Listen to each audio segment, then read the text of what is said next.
Hey guys, thank you for stopping by the Random Green channel. Today I wanted to not do a live stream on this, but to talk to you guys about. I read the daily text for Saturday, September 30th for jw.org, and I decided to look at and there's sometimes I don't look at the daily text. It's not like I just go through the daily text and I'm not obsessed with the religion like some. But every once in a great while, I want to be random and just do a video like this and really examine what they're saying. I'm not like some where they're like they'll never say anything bad about the organization so they can keep in contact with their family uh,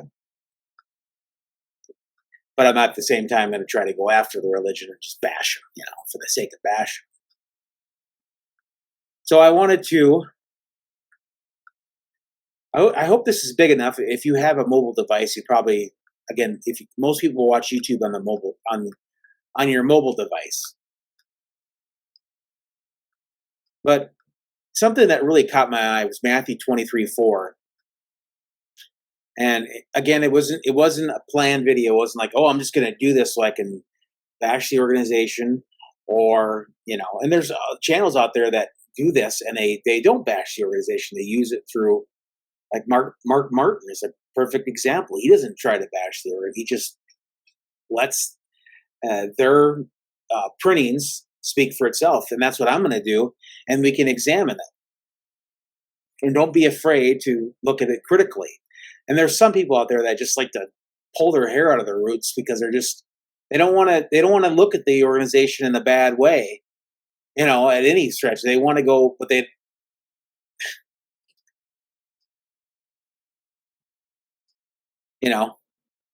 anyway, let's look at this. It talks about, okay, and if you just want to read the article, but it talks about rules and all that and regulations, and sometimes it's good. Of course, some things the organization teaches are good. They're great. I mean, they do good, but you have to follow the organization. That's their goal, is to tell you you can't leave this organization. You could live a godly life, yet you'll be murdered or you won't make it through to the new system, even though in fact, that gets me another point to I want to get to Romans 6:7. So this is actually, I'm glad I mentioned that so I can talk about Romans 6:7 also. Maybe I can help you out. But it says in here, at times we may reason that the direction of Jehovah, this keyword organization, gives us is not sufficient. We might even be tempted to go beyond the things that are written. Well, who does that? The organization does. The religious leaders in Jesus' day were guilty of this sin by adding the man-made rules to the law. They imposed a heavy burden on the common people. Let's look at Matthew 23:4. It says, they bind them up with heavy loads and put them on the shoulders of men, but they themselves are not willing to budge them with their finger. Wow, if that doesn't sound like the governing body, then I don't know what does. It doesn't make any sense. The organization is teaching, they do man-made rules. There's man-made rules all the time. For one, if you leave the organization, they teach that you'll be destroyed at Armageddon. That's their man-made teaching. Where in the Bible does it say if you leave a religious organization, it says, in fact, Jesus actually says the exact opposite. He says, leave these Pharisee organizations. The JW organization is top list when it comes to Pharisee organizations. They just can't see it. They probably know, but they got people so controlled with fear of losing their family or being destroyed, and it's just ridiculous. If that doesn't sound like it, then you're just not being honest with yourself. You're just not. You're going to say, well, someone's going to say, well, it's a Catholic Church. No, That's not any religion out there except the JW organization.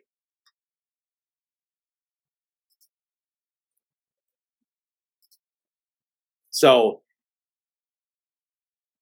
therefore, it says, therefore, we do not go beyond what is written.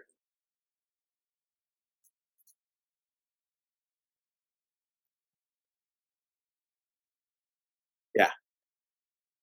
And a lot of times they have, it's true about what they say about this. The organization, it says conspiracy theories and false news reports promoted by political leaders. We saw this much of the COVID-19 pandemic. It says guidance given by organization avoided the undue anxieties experienced of those who listen to misleading information. Then it has Matthew 24:45. And then they're self-appointed organization. Undue anxieties. Well, that's what the organization does all the time. Then, but you'll just have to read this article for yourself if you want to. I don't do this. I don't do it all the time. But, I wanted to also talk about, here we go, the Bible here. Matthew, I wanted to talk about, damn it, sorry. Oh yeah, that's what I wanted to do. Let's look at Romans 6:7.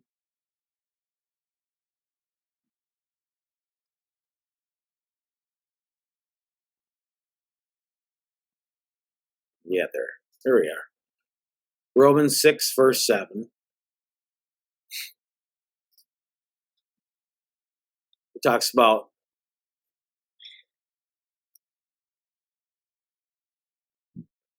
hopefully be able to see this on your phone.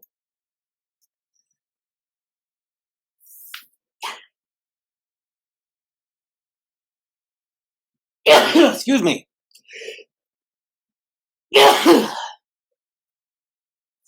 So let's read this. Now, this is regarding some individuals that think, well, if you leave the organization and be destroyed, even if you live a godly life, but those who die before the end, they'll be a-okay. They still have 1,000 years to prove themselves and all that good stuff. But it says in Romans, okay, let's just read Romans 6 verse 7. So it says, for the one who has died has been acquitted from his sin. Right. So you can live. If that's the case, then does that honestly make any sense with justice? Let's look at the scriptures in entirety. So it says in verse 3, let's read Romans 6, 1, 2, 3, 4, 5, and 6. What are we to say then? Should we continue in sin so that the undeserved kindness may increase? Certainly not. And I said, honestly, I did not see verse 2. Certainly not. Certainly not. Seeing that we died with reference to sin, how can we keep living any longer in it? Or do we not know that all of us who were baptized into Christ Jesus were baptized into his death? And it says in verse 4, so we were buried with him through our baptism into his death, in order that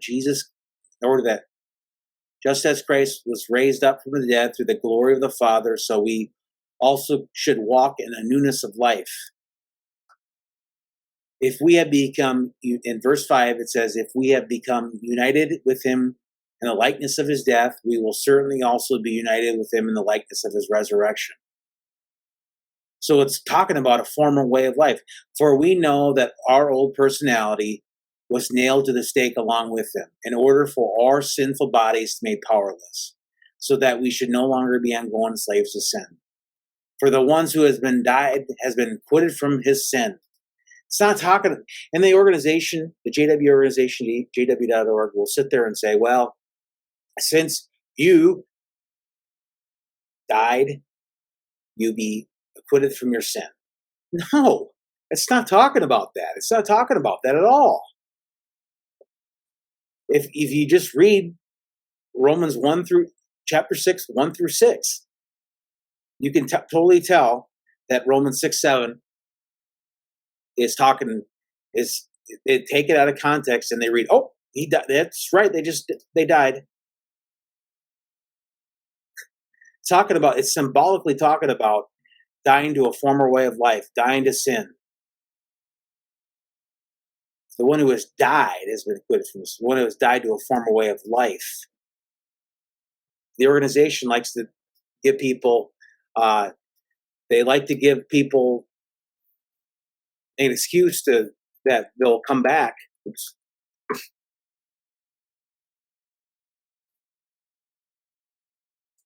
You know, that people that died way before the end, it doesn't matter. But the living have to really exert themselves in order to get to the kingdom. If you die to a former way of life, live a life that's pleasing to God and Jesus, then that's not good enough in the organization's way. You need to be faithful to the organization. And that's man made rules, ladies and gentlemen. That is man made rules to adding to the word of Christ. Boy, I'd hate, I would want to be the governing body when Christ comes back. Not that I'm saying I'll be saved. I'm not saying that. All right. If you know anything about it, just have to understand that. Don't be afraid. Don't be afraid of a man-made organization. Don't be afraid of the Pharisee organization. Trembling at men lay a snare. Trembling at men lay a snare. All right. Thanks a lot for watching.